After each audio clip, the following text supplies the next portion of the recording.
अस्सलाम वालेकुम जी। इंट्रोडक्शन के बाद हमारा जो टॉपिक है इलिप्स, उसकी एक्सरसाइज जो है वो हमने स्टार्ट की है। यहाँ पर जब हम बात करते हैं कि इक्वेशन ऑफ इलिप्स, फोकी हमारे पास है। देखिए सोल्यूशन बड़ा सिंपल। जब हम फोकी लिखते हैं, अगर फोकी इस तरह का हो तो हम उसको लिखते हैं प्लस माइनस सी ज़ीरो, और ये जो आपका फोकी है ये आपके पास है प्लस माइनस 3 0। तो इसका मतलब ये हुआ कि ये जो सी की वैल्यू है ये आपके पास 3 है। आगे वो बताते हैं length of minor axis is 10। Minor axis की जो लेंथ है, लेंथ ऑफ माइनर एक्सिस, ये 2b के इक्वल होती है। ये आपके पास 10 के इक्वल है। यहाँ से आपका b मिलेगा 5। अब हमने एक रिलेशन ये पढ़ा था कि जो आपके पास a स्क्वायर है, a square this is equal to b square plus c square. अब आपके पास a स्क्वायर जो है इसके इक्वल है, तो यहाँ पर हम b और c की वैल्यू रख लेंगे। b की वैल्यू आपके पास है 5 स्क्वायर, c की वैल्यू आपके पास है 3 स्क्वायर। तो यूँ जो हमें वैल्यू मिलेगी, this will be 25 plus 9 this is 34, और ये मतलब आपके पास a स्क्वायर की वैल्यू है। अब यहाँ पर आप देखें कि जो आपका फोकी है वो एक्स एक्सिस के ऊपर है, और इसलिए जो हमारे पास इक्वेशन ऑफ रिक्वायर्ड इलिप्स होगी वो x square over a square plus y square over b square is equal to 1। इसके अंदर सब्सटीट्यूट कर दें, x square over 34 plus y square over b square, b आपके पास 5 है तो बी का square will be 25, this is equal to 1, और ये रिक्वायर्ड इक्वेशन ऑफ इलिप्स है। अब हम इसका स्केच ड्रा करते हैं। तो स्केच के अंदर देखें, यहाँ पर हमने एक्स एक्सिस और वाई एक्सिस बना देने हैं। एक्स एक्सिस और वाई एक्सिस बनाने के बाद आप इसके मेजर और माइनर एक्सिस खींच लें। ये देखिए, ये आपका सेंटर होता है, यहाँ पर सी की वैल्यू होगी, ये आपकी सी प्राइम की वैल्यू होगी। सी की वैल्यू जो आपके पास है वो है जी 30। इधर आप लिखेंगे सी माइनस 30। यहाँ पर मेजर एक्सिस आपके पास यहाँ पर 34 है, तो ये आप लिखेंगे 34 स्क्वायर रूट 0, और ये ए प्राइम जो आप लिखेंगे माइनस 34 0। आप जब बी लिखेंगे तो आप लिखेंगे 50, और जब बी प्राइम लिखेंगे तो आप लिखेंगे माइनस 50। तो ये यानी इसका स्केच होता है। चंद चीज़ें होती हैं जो हमने लिखनी होती हैं। यहाँ पर हमारे पास फोकी 2 गिवन हैं, तो इससे सेंटर मालूम कर लें आप। सेंटर के जो कोऑर्डिनेट्स होंगे इसमें आप इसको सी की वैल्यू नहीं दे सकते। अगर ये 0 प्लस माइनस 1 होता तो फिर तो आप कहते कि सी की वैल्यू जो है वो ये वाली है। अभी आप इसको ऐसे नहीं कह सकते। उसकी रीज़न ये है कि यहाँ पर देखें आप, जब हम सेंटर के कोऑर्डिनेट्स लिखेंगे तो हम इसका पहला बाई 2 -1 प्लस -5 बाई 2, ये जो रिजल्ट मिलेगा हमें मिलेगा 0, और ये -6 बाई 2 -3 मिलेगा। अब ओरिजिन से किसी भी, यानी आपका जो सेंटर है, सेंटर ये आपके पास है 0 -3। ये जो हमारे पास सी की वैल्यू होती है ये आपके पास होती है सेंटर से किसी भी, यानी उसका जो डिस्टेंस होता है। ये देखिए इलिप्स हमारे पास इस तरह की है। हमें जो फोकी मिले हैं वो इस तरह से मिले हैं फोकी कि एक आपके पास है 0 -1 और दूसरा आपके पास है 0 -3। तो जब हम इसका सेंटर लेते हैं वो आता है 0 -3। तो देखिए किसी भी, यानी 2 एलिमेंट्स के दरमियान का जो डिस्टेंस है, यानी सी और एक आप ले लें एफ़ और एफ़ प्राइम, तो इनके दरमियान का जो डिस्टेंस है ये 2c के इक्वल होता है। तो अगर हम इसके ऊपर डिस्टेंस फार्मूला लगाएं तो पहले कोऑर्डिनेट्स आपके पास हैं 0 0, दूसरे कोऑर्डिनेट्स हैं ये वाले हैं, तो इनका अगर स्क्वायर लें तो ये 2c के इक्वल रख लें। अब यहाँ से आपको मिल रहा है 36। अब 36 का root is equal to 2c, यहाँ से 6 इज इक्वल टू 2c, और यहाँ से मिलेगा c इज इक्वल टू 3। अब आपके पास c आ गया। यहाँ पर आप देखें जो और चीज़ है वो ये है कि लेंथ ऑफ मेजर एक्सिस 6, तो आप लिखेंगे 2a इज इक्वल टू 6, तो यानी यहाँ से आपको मिलेगा 2a इज इक्वल टू 6, यहाँ पर थोड़ी सी मिस्टेक ये हुई है कि माइनस इंटू माइनस प्लस हो जाएगा और ये आ जाएगा 4 का स्क्वायर, तो इसलिए यहाँ पर 4 आएगा और c की वैल्यू आपके पास आ जाएगी 2। तो यहाँ से देखिए जब हम और चीज़ की बात करते हैं तो यहाँ पर मेजर एक्सेस आपके पास है 6, 2a is equal to 6 length of major axes, ये होता है ए प्राइम, ये आपको पहले भी बता चुके हैं, ये 2a के इक्वल होता है। तो यहाँ से a मिला आपको 3, अब आपके पास c भी है, a भी है, और यहाँ पर ये याद रखें कि हमेशा a is greater than b, और ऐसी सिचुएशन में हम ये करते होते हैं कि जब b स्क्वायर नहीं है तो हम a स्क्वायर में से c स्क्वायर को निकाल लेते हैं। a स्क्वायर आपके पास 3 का स्क्वायर है, c स्क्वायर आपके पास 2 का स्क्वायर है, तो 9 माइनस 4 रिजल्ट इज़ 5, तो b स्क्वायर इज़ 5। तो अब जो इक्वेशन ऑफ इलिप्स है, वो जो इलिप्स की इक्वेशन है वो हमारे पास क्या होगी, क्योंकि अब ये सेंटर जो है ओरिजिन नहीं है, इसलिए हमारे पास इलिप्स की इक्वेशन होगी x minus h whole square over a square plus y minus k whole square over b square, this is equal to 1। अब यहाँ पर देखें जो h है, h और k सेंटर के कोऑर्डिनेट्स हैं, और सेंटर जो हमने निकाला है वो ये वाला है। अगर सेंटर ओरिजिन हो तो फिर ये स्टैंडर्ड फॉर्म बन जाती है, फिर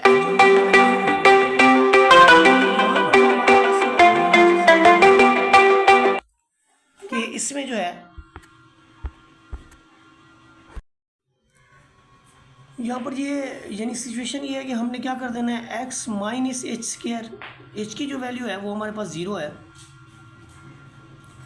ओवर a स्क्वायर की वैल्यू हमारे पास 9 है, y माइनस बी माइनस आपके पास ये माइनस 3 हो जाएगा, ओवर b स्क्वायर की वैल्यू 5 है। तो यहाँ से हमें रिजल्ट मिलेगा x square over 9 plus y plus 3 square over 5, this is equal to 1। ये हमारे पास रिक्वायर्ड इक्वेशन ऑफ इलिप्स होगी। यहाँ पर हम बात करें तो हमारे पास फोकी गिवन है, प्लस माइनस में है, यूँ समझे प्लस माइनस c0 है, तो और वर्टिसेस जो हैं, वर्टिसेस आपके पास हैं, तो ये वर्टिसेस आपके पास होता है प्लस माइनस a0, यहाँ से हमें मिला जी a इज़ इक्वल टू 6। अब आपके पास c भी है, a भी है, यानी c is equal to 3 square root of 3 है, a भी है, तो आप b स्क्वायर निकालेंगे a square minus c square. तो जो a स्क्वायर है वो आपके पास 6 का स्क्वायर है, c स्क्वायर आपके पास है 3 square root of 3 square, this is 36 minus 27, b square this is equal to 9। ये आपके पास b स्क्वायर की वैल्यू है, ऊपर आपके पास a की वैल्यू है। अब आप दूसरे नंबर पे ये है कि ये जो इसका सेंटर है, c की वैल्यू चूँकि x एक्सिस पे है, a की वैल्यू x एक्सिस पे है, तो आपकी जो इलिप्स बनेगी वो इस तरह की होगी। इस तरह की इलिप्स में हम क्या करते होते हैं, हम इक्वेशन लिखते हैं।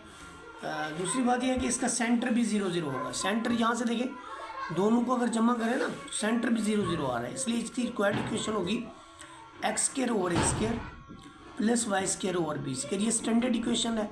स्टैंडर्ड इक्वेशन तब लिखी जाती है जब आपके पास सेंटर 0 0 हो। अब चाहे इन दोनों को जमा करके 2 पे डिवाइड करें तो भी सेंटर 0 0 मिलेगा, इससे सेंटर निकालें तो भी आपको 0 0 मिलेगा। तो इसलिए x square over a square आपके पास 36 है क्योंकि a की वैल्यू 6 है, और y square over b square आपके पास 9 है, this is equal to 1 with a is greater than b। तो ये आपके पास पार्ट नंबर 2 हो गया। यहाँ पर आपके पास 2 वर्टिसेस दिए हुए हैं। आप देखिए कि 2 वर्टिसेस जो हैं a प्राइम हमने रखा था 2a के इक्वल, तो अगर दोनों के दरम्यान में डिस्टेंस फार्मूला लगाएं -1 -5 square plus 1 -1 square, this is equal to 2a। यहाँ से आपको मिल रहा है जी 6 इज इक्वल टू 2a, और क्योंकि 1 में से 1 जाएगा तो 0, यहाँ से a की वैल्यू आपको 3 मिल जाएगी। अब ये आपके पास फोकी है। फोकी आप यहाँ से सेंटर मालूम करें।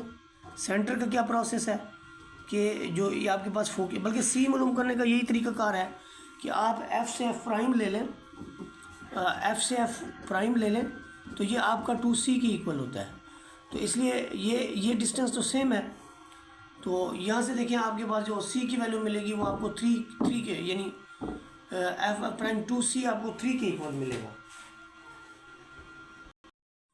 तो यानी ये कि 4 में से 1 गया तो आपको 3 मिलेगा।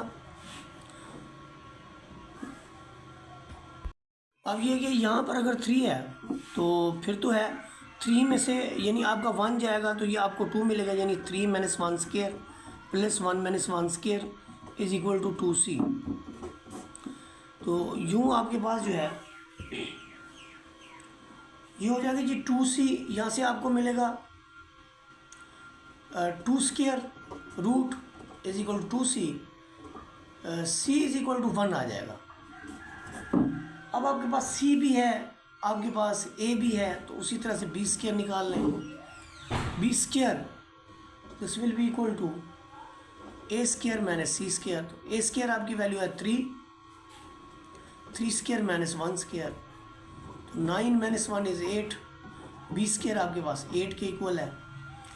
एक चीज़ जो आपने और निकालनी है वो यहाँ पे है सेंटर।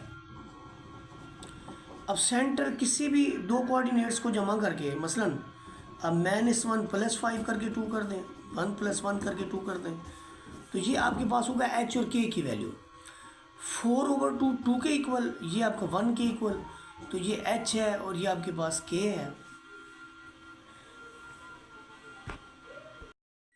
जिस वैल्यू के अंदर वेरिएशन ना हो ना तो आपकी इक्वेशन उसी के अंदर आती है।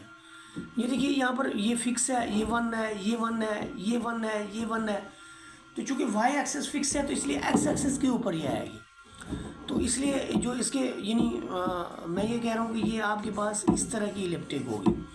तो उसके लिए हम लिखते होते थे x minus h square over a square plus y minus k square over b square, this is equal to 1। h और k ये आपके पास सेंटर की वैल्यूज़ हैं। ये देखें x minus h 2, y minus k तो y माइनस 1 स्क्वायर। आप इसका a स्क्वायर लिखेंगे, a स्क्वायर आप निकाल चुके हैं। a आपके पास 3 है तो a स्क्वायर इज 9। b आपके पास b स्क्वायर आपने 8 निकाला है,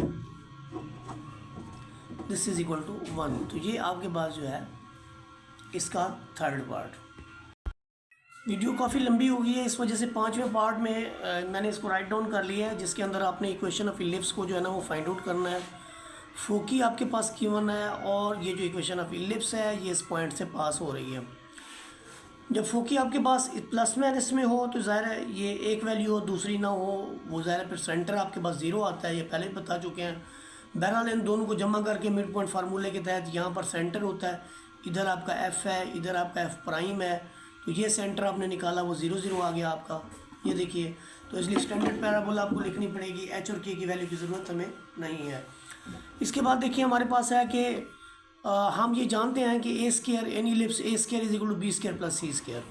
c की वैल्यू हम यहाँ सब्सटीट्यूट कर देते हैं, तो ये हमें इक्वेशन नंबर 1 हम इसको नाम दे देते हैं। उसके बाद देखिए जब इक्वेशन ऑफ इलिप्स हमारे पास है वो है x square over a square plus y square b square is equal to 1, और ये इस इक्वेशन से गिवन पॉइंट से ये पास होती है। यहाँ पर हमारे पास जो गिवन पॉइंट था 3/2 एंड स्क्वायर रूट ऑफ 3, ये हमारे पास था, इससे ये पास होती है। जब ये इससे पास होती है तो इसका मतलब ये पॉइंट उसको सेटिस्फाई करता है।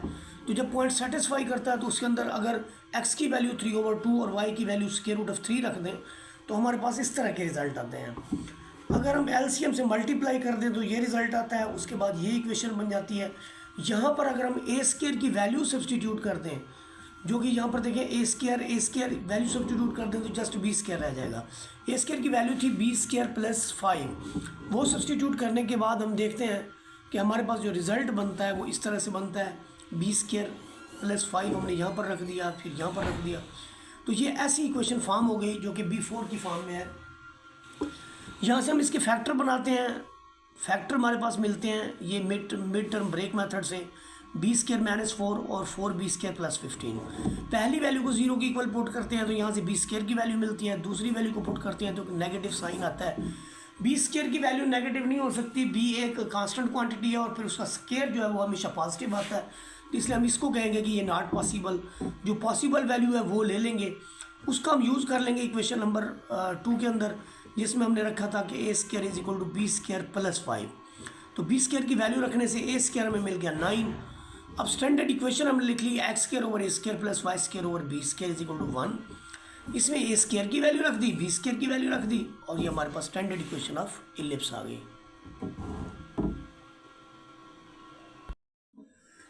पार्ट नंबर 6 की बात करें तो वर्टिसेस हमारे पास गिवन है। वर्टिसेस से यहाँ से ही हमें पता चला कि ए की वैल्यू जो है वो 5 है, और सेंटर भी यहाँ से आपको पता चला कि ये 0 0 है, और यहाँ पर इसेंट्रिसिटी ई जो है ये 3/5 के इक्वल है।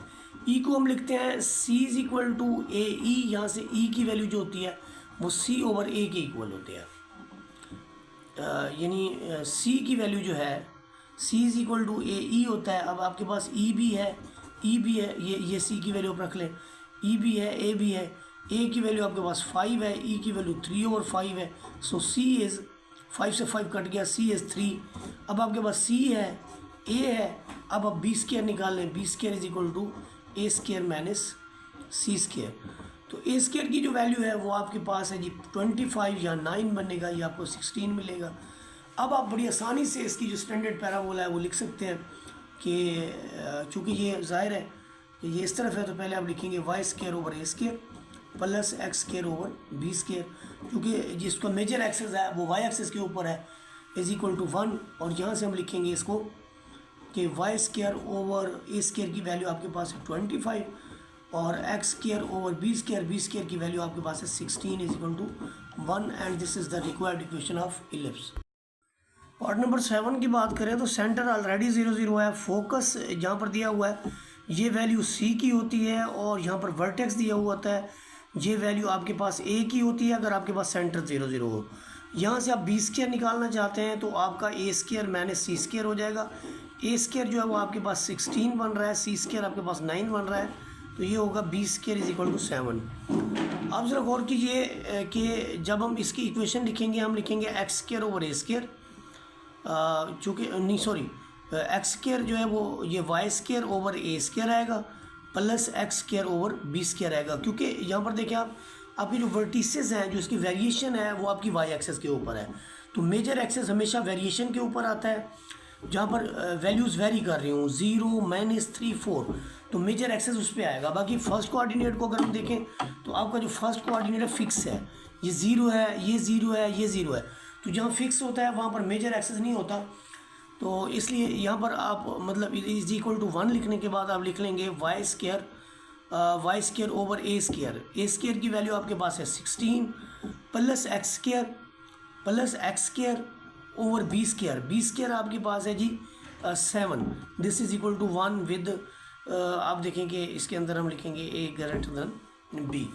तो ये आपके पास जो है स्टैंडर्ड इक्वेशन ऑफ इलिप्स होगी। इसके पास 8वां 7वां 8वां 9वां जो है 8वां 9वां 10वां ये बिग स्टेटमेंट वाले इनके चांसेस कम ही होते हैं पेपर के अंदर आने के। तो 1 क्वेश्चन आपका कंप्लीट हुआ।